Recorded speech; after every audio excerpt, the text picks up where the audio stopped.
हिमाचल प्रदेश में जो एक घर बनाने की कला शैली है जिसे काटकुनी कहा जाता है, आज से 10 साल पहले पिछले 10 सालों में आज से 10 साल पहले पिछले 10 वर्षों में मैडम भी बोल रही थे कि जी 10 साल पहले ऐसे थे, 10 साल पहले ऐसा था। सर सिर्फ आंकड़ों से भारत आगे नहीं जाएगा। अगर पूरी दुनिया में भारत की पोजीशन देखनी है तो हैप्पीनेस इंडेक्स में हम 2016 में 118वें नंबर पर थे और अब 126वें नंबर पर चले गए। जोहार नमस्कार। इस बार भारतीय संसद में कई नए चेहरे आए हैं जो कि पहली बार इस संसद में नजर आ रहे हैं। ऐसे ही चेहरों में ग्लैमर और खूबसूरती की दुनिया यानी कि बॉलीवुड से एक अभिनेत्री सांसद बनकर के आई है। हम बात कर रहे हैं सांसद कंगना राणावत की, जो कि हिमाचल प्रदेश से आती हैं और इस बार वो पहली बार भारतीय संसद में निर्वाचित होकर के आई हैं। कंगना राणावत आज पहली बार बोलने के लिए उठी थी। उन्होंने जिस दल से वो आती हैं भारतीय जनता पार्टी, उसकी तरफ से बोलना शुरू किया और जाहिर सी बात है कि मोदी सरकार की तारीफ की।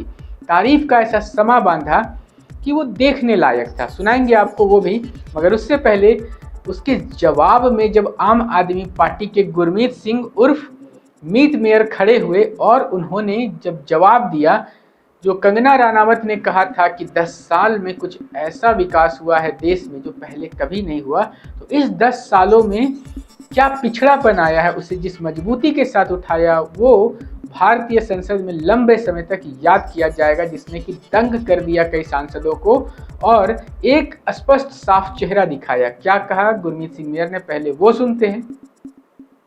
आज से 10 साल पहले पिछले 10 सालों में आज से 10 साल पहले पिछले 10 वर्षों में मैडम भी बोल रही थे कि जी 10 साल पहले ऐसे थे, 10 साल पहले ऐसा था। सर सिर्फ आंकड़ों से भारत आगे नहीं जाएगा।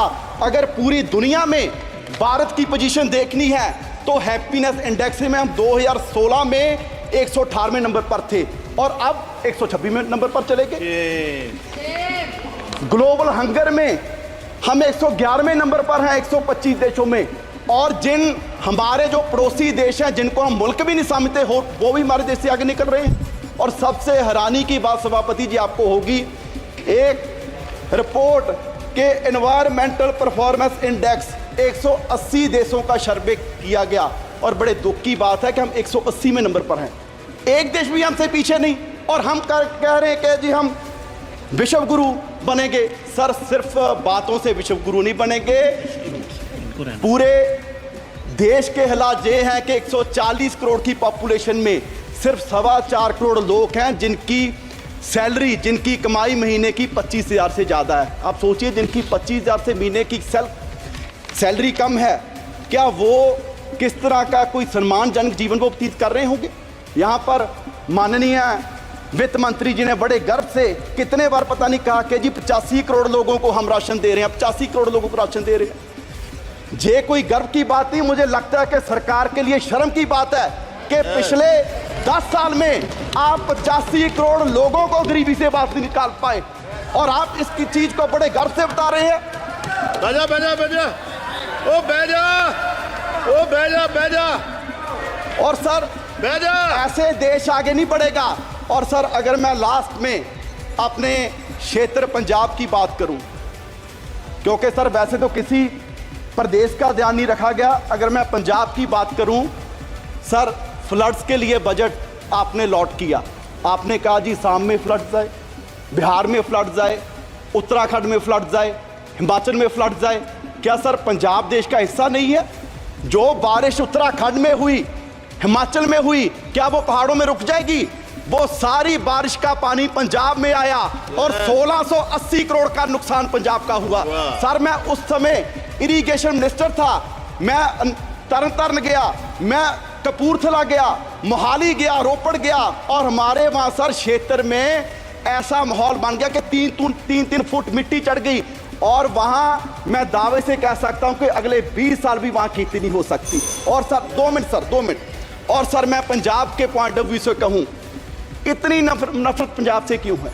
जिस पंजाब का बलिदान इतना बड़ा रहा कि देश को आज़ाद करवाने में भी हमारी 80% कुर्बानियाँ, और उसके बाद भी सर पंजाब के किसी गांव में जाइए, आपको कोई भी गांव में ऐसा नहीं मिलेगा कि जिस गांव में हमारे शहीद की मूर्ति ना हो, जिसने सरहद पर राखी करते अपनी जान कुर्बान दी, आज भी कोई दिन नहीं होगा कि तिरंगे में लिपटी लाश हमारे नौजवानों की हमारे गांव में, हमारे पंजाब में ना आती हो। और उसका आप जिक्र तक नहीं करते। जिस बात के लिए आप कह रहे हैं कि जी देश आत्मनिर्भर हो गया, आत्मनिर्भर हो गया, आत्मनिर्भर करने में भी सबसे बड़ा योगदान हमारे किसानों का है। और वो कोई ऐसे नहीं हुआ, हमें मूल्य उतारना पड़ा, हमें अपना पानी बर्बाद कर लिया, हमें अपनी धरती बर्बाद कर ली। और पंजाब से कैंसर एक्सप्रेस ट्रेन जाती है सर राजस्थान, वो इसलिए जाती है क्योंकि देश का पेट भरने का काम पंजाब कर रहा है। और आप उसके लिए हमें दे क्या रहे हैं? हमारी झांकियां तक आपने 15 का 26 जनवरी में से निकाल दी। सो सर मेरी मांग है कि पंजाब को स्पेशल पैकेज दिया जाए। हमारी इंडस्ट्री बर्बाद हो रही है, उसके लिए स्पेशल पैकेज दिया जाए। और ये बजट मैं कहूंगा कि सिर्फ और सिर्फ कुर्सी बचाने का बजट है।